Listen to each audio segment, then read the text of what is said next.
सदियों से जिन्नात आसमानों की तरफ उड़ते थे।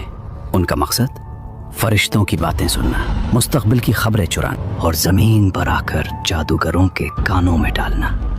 आसमान का रास्ता उनके लिए खुला था, लेकिन फिर अचानक सब कुछ बदल गया। जमीन पर जरूर कुछ बहुत बड़ा हुआ है। अल्लाह ने आसमान की हिफाजत सख्त कर दी है। शायद कोई नया नबी आया है।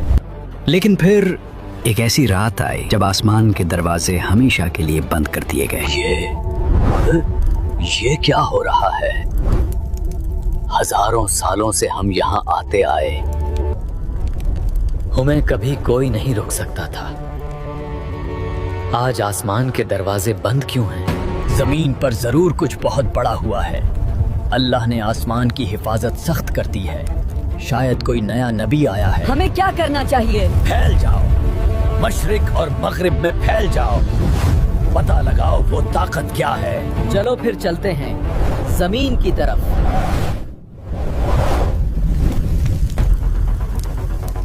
ये वो वक्त था जब नबी करीम सल्लल्लाहु अलैहि वसल्लम बहुत गमज़दा थे।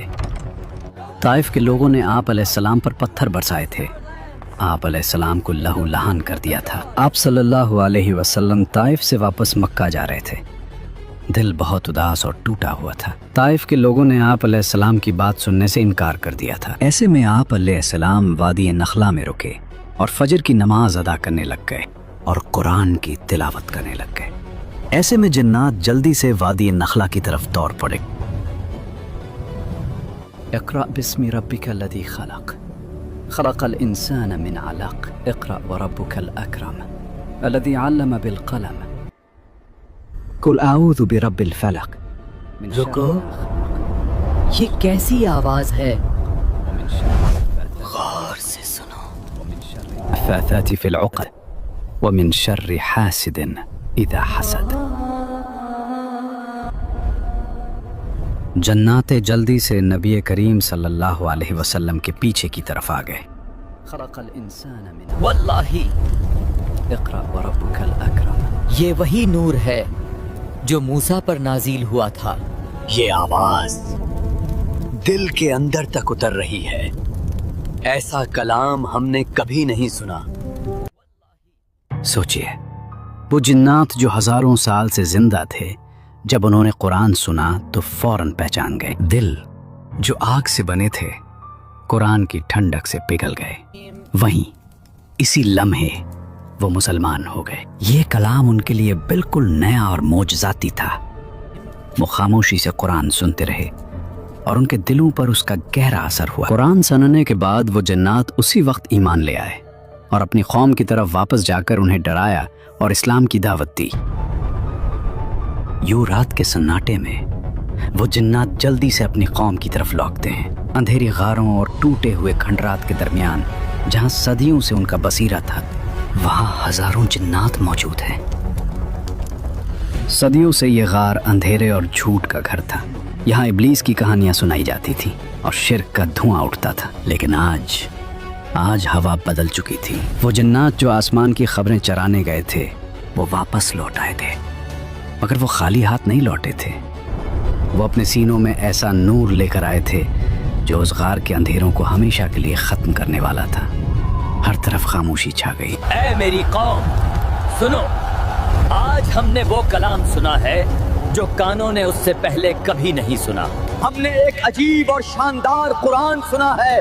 वो हिदायत की तरफ बुलाता है, इसीलिए हम इस पर ईमान ले आए। ऐ मेरी कौम, सुनो, आज हमने वो कलाम सुना है जो कानों ने इससे पहले कभी नहीं सुना। आज के बाद हम अपने रब के साथ किसी को शरीक नहीं ठहराएंगे। हमारे नादान लोग अल्लाह के बारे में झूठ बोला करते थे। ऐ हमारी कौम, अल्लाह की तरफ बुलाने वाले की बात मान लो और इन पर ईमान ले आओ। अल्लाह तुम्हारे गुनाह माफ फरमा देगा और तुम्हें दर्दनाक अजाब से बचा लेगा। अल्फाज तीर की तरह दिलों में उतर गए। इस रात वादी नखला में होने वाली तिलावत ने जन्नात की दुनिया में भूचाल बर्पा कर दिया था। कुछ ने हक को मान लिया और कुछ इनकार करके इब्लीस के रास्ते पर ही कायम रहे। मगर हुज्जत पूरी हो चुकी थी, दलील कायम हो गई थी। اب کوئی یہ نہیں کہہ سکتا تھا کہ ہمیں خبر نہیں تھی۔ یہ واقعہ آپ صلی اللہ علیہ وسلم کے لیے اللہ کی طرف سے ایک بڑی خوشخبری تھی کہ اگر انسان طائف اور مکہ والے آپ کی بات نہیں سن رہے تو اللہ نے دوسری مخلوق جنات کو آپ کا کلام سننے اور ایمان لانے کے لیے بھیج دیا ہے۔ بعد میں اللہ تعالیٰ نے سورۃ الجن نازل فرما کر بتایا کہ اے نبی، غم نہ کیجیے اگر اہل طائف نے نہ سنا، ہم نے جنات کی پوری جماعت کو آپ کی بات سننے اور ماننے والا بنا دیا۔ اس واقعے نے رسول اللہ صلی اللہ علیہ وسلم کو یہ تسلی دی کہ آپ غمگین نہ ہوں، اللہ آپ کے ساتھ ہے۔ اگر زمین والے آپ کو جھٹلا رہے ہیں تو اللہ نے دوسری نوری اور ناری مخلوقات کے دل آپ کے لیے کھول دیے ہیں۔ یہ اس بات کا ثبوت بھی تھا کہ آپ علیہ السلام کی نبوت صرف انسانوں کے لیے نہیں بلکہ جنات کے لیے بھی ہے۔ مقام نخلا میں جنات کے واقعہ کے بعد رسول اللہ صلی اللہ علیہ وسلم نے مکہ مکرمہ واپسی کا ارادہ فرمایا۔ یہ سفر کا سب سے نازک مرحلہ تھا کیونکہ مکہ والے پہلے ہی جان کے دشمن تھے اور اب طائف کی ناکامی کی خبر بھی انہیں پہنچنے والی تھی۔ مکہ کے قریب کوہ ہرا کے دامن میں صبح سویرے رسول اللہ صلی اللہ علیہ وسلم اور حضرت زید بن حارثہ رضی اللہ عنہ نخلا سے چل کر مکہ کے قریب پہنچے۔ آپ علیہ السلام مکہ میں داخل ہونا چاہتے تھے لیکن حالات انتہائی خطرناک تھے۔ حضرت زید جو آپ علیہ السلام کے جانثار خادم تھے، انہیں آپ علیہ السلام کی جان کا خوف لاحق ہوا۔ حضرت زید بن حارثہ رضی اللہ عنہ نے فرمایا، یا رسول اللہ صلی اللہ علیہ وسلم، آپ مکہ میں کیسے داخل ہوں گے جبکہ وہاں کے لوگ آپ کو نکال چکے ہیں؟ وہ تو آپ کی جان کے در پہ ہیں۔ رسول اللہ صلی اللہ علیہ وسلم نے فرمایا، اے زید، تم وہ نہیں جانتے جو اللہ تدبیر کرنے والا ہے۔ اللہ یقیناً کشائش پیدا فرمائے گا اور راستہ نکالے گا۔ بے شک اللہ اپنے دین کا مددگار اور اپنے نبی کا حامی ہے۔ عرب کا دستور تھا کہ اگر کوئی شخص جان کے خطرے میں ہو تو وہ کسی طاقتور سردار کی پناہ میں شہر میں داخل ہو سکتا تھا۔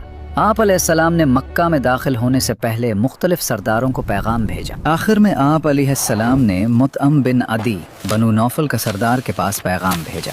مطعم اگرچہ مشرک تھا لیکن وہ خاندانی روایات اور مہمان نوازی کا پاسدار تھا۔ جب مطعم کے پاس پیغام بھیجا گیا، مطعم نے فوراً اپنے بیٹوں اور بھتیجوں کو بلایا، اپنے ہتھیار اٹھا لو اور کعبہ کے چاروں کونوں پر کھڑے ہو جاؤ۔ محمد صلی اللہ علیہ وسلم میری پناہ میں مکہ آ رہے ہیں، کسی کی جرت نہ ہو کہ ان کی طرف آنکھ اٹھا کر بھی دیکھ۔ اس کے بعد پھر آپ علیہ السلام مکہ میں داخل ہوئے۔ آپ علیہ السلام کے آگے اور پیچھے مطعم بن عدی کے بیٹے چل رہے تھے۔ مطعم خود اپنی اونٹنی پر سوار تھا اور اس نے بلند آواز میں اعلان کرنا شروع کیا، اے گروہ قریش، خبردار ہو جاؤ، میں نے محمد کو پناہ دے دی ہے، اب کوئی ان کو نہ چھیڑے۔ رسول اللہ صلی اللہ علیہ وسلم سیدھے کعبۃ اللہ کے پاس تشریف لائے اور حجر اسود کو بوسہ دیا۔ پھر آپ صلی اللہ علیہ وسلم نے اطمینان کے ساتھ 2 رکعت نماز ادا کی۔ مطعم اور اس کے بیٹے ننگی تلواریں لیے آپ صلی اللہ علیہ وسلم کے گرد حصار بنائے کھڑے رہے۔ طواف اور نماز مکمل کرنے کے بعد رسول اللہ صلی اللہ علیہ وسلم اپنے گھر کی طرف روانہ ہوئے۔ مطعم بن عدی اور ان کے بیٹوں نے اسی طرح پہرے میں آپ علیہ السلام کو گھر کے دروازے تک پہنچایا۔ آپ علیہ السلام گھر میں بحفاظت داخل ہو گئے۔ رسول اللہ صلی اللہ علیہ وسلم نے مطعم کے اس احسان کو ہمیشہ یاد رکھا۔ حالانکہ مطعم کفر کی حالت میں ہی فوت ہوا، لیکن جنگ بدر کے موقع پر کئی سال بعد جب کفار کے قیدی پکڑے گئے تو آپ علیہ السلام نے فرمایا، اگر آج مطعم بن عدی زندہ ہوتا اور مجھ سے ان ناپاک لوگوں قیدیوں کی سفارش کرتا تو میں اس کی خاطر ان سب کو چھوڑ دیتا۔